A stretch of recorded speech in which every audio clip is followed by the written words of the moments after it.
ಬದುಕು ಎಂಬುದು ಹತ್ತಿ ಇದ್ದಂತೆ, ಅದನ್ನು ಸಂತೋಷವೆಂಬ ಗಾಳಿಯಲ್ಲಿ ಊದಿ, ಆದರೆ ಅದನ್ನು ದುಃಖ ಎಂಬ ನೀರಿನಲ್ಲಿ ಅದ್ದಬೇಡಿ. ನಿನ್ನೆಯ ನೆಪದಲ್ಲಿ ಇಂದು ಜೀವಿಸಿದರೂ ನಾಳಿನ ಭರವಸೆಗಾಗಿ ಪ್ರಶ್ನೆ ಕೇಳುವುದನ್ನು ನಿಲ್ಲಿಸಬಾರದು. ಯಾರನ್ನೇ ಆದರೂ ಪರೀಕ್ಷಿಸದೆ ನಂಬಬಾರದು, ನಂಬಿದ ಮೇಲೆ ಪರೀಕ್ಷಿಸಬಾರದು.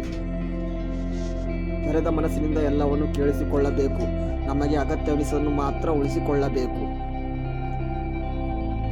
ಸ್ನೇಹ ಸೌಜನ್ಯದಿಂದ ಮನುಷ್ಯನನ್ನು ಗೆಲ್ಲಬಹುದೇ ಹೊರತು ಬರಿಯ ಶಕ್ತಿಯಿಂದಲ್ಲ.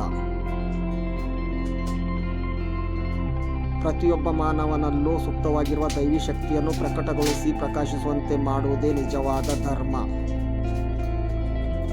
ಮನುಷ್ಯ ಉರಿಯುವ ದೀಪದಂತೆ, ಆಸಕ್ತಿ ಅದಕ್ಕೆ ಹಾಕುವ ಎಣ್ಣೆಯಂತೆ. ನಕಾರಾತ್ಮಕ ಆಲೋಚನೆಗಳು ಮನುಷ್ಯನನ್ನು ಬಲಹೀನಗೊಳಿಸುತ್ತದೆ.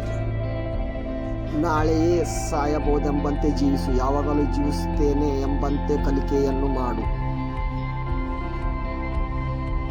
ಜಗತ್ತಿನಲ್ಲಿ 3 ವಸ್ತುಗಳನ್ನು ಮಡಿಚಿಡಲಾಗದು, ಅವೆಂದರೆ ಸೂರ್ಯ, ಚಂದ್ರ ಮತ್ತು ಸತ್ಯ.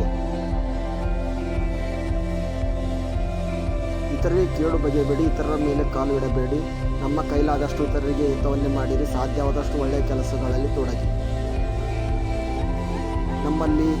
ನಮಗೆ ಶ್ರದ್ಧೆ ಇರಲಿ, ಸಕಲ ಶಕ್ತಿ ಅಡಗಿ ಇದೆ ನಮ್ಮಲ್ಲಿ, ಅದನ್ನರಿತು ಭಾವಿಸುತ್ತಾ ಈ ಶಕ್ತಿಯನ್ನು ಪ್ರಕಟಗೊಳಿಸಿಕೊಳ್ಳಿರಿ.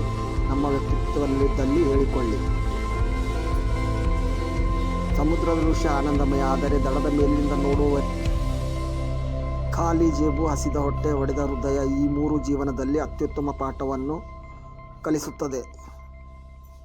ಇರುವೆ ಸಂಗ್ರಹಿಸಿದ ಕಾಳು, ಜೇನ್ನೊಣಗಳು ಕೂಡಿಟ್ಟ ಜೇನುತುಪ್ಪ, ಜಿಪುಣನ ಸಂಪತ್ತು ಇವೆಲ್ಲ ಸಂಪೂರ್ಣ ನಾಶವಾಗುವವು. ಯಶಸ್ಸು ಉರಿಯುವ ದೀಪವಾದರೆ ಅಭ್ಯಾಸ ಅದನ್ನು ಉರಿಸುವ ಎಣ್ಣೆ. ಮನಸ್ಸು ಯಾವಾಗಲೂ ಚುರುಕಾಗಿದ್ದರೆ ಅದು ಸಂತೋಷಕ್ಕೆ ಕಾರಣವಾಗಲಿದೆ. ಬದುಕಿನಲ್ಲಿ ಸಂಭವಿಸುವುದು ಕೇವಲ 10ರಷ್ಟು ಮಾತ್ರ, ಉಳಿದ 90ರಷ್ಟು ನಾವು ಅದಕ್ಕೆ ನೀಡುವ ಪ್ರತಿಸ್ಪಂದನೆ.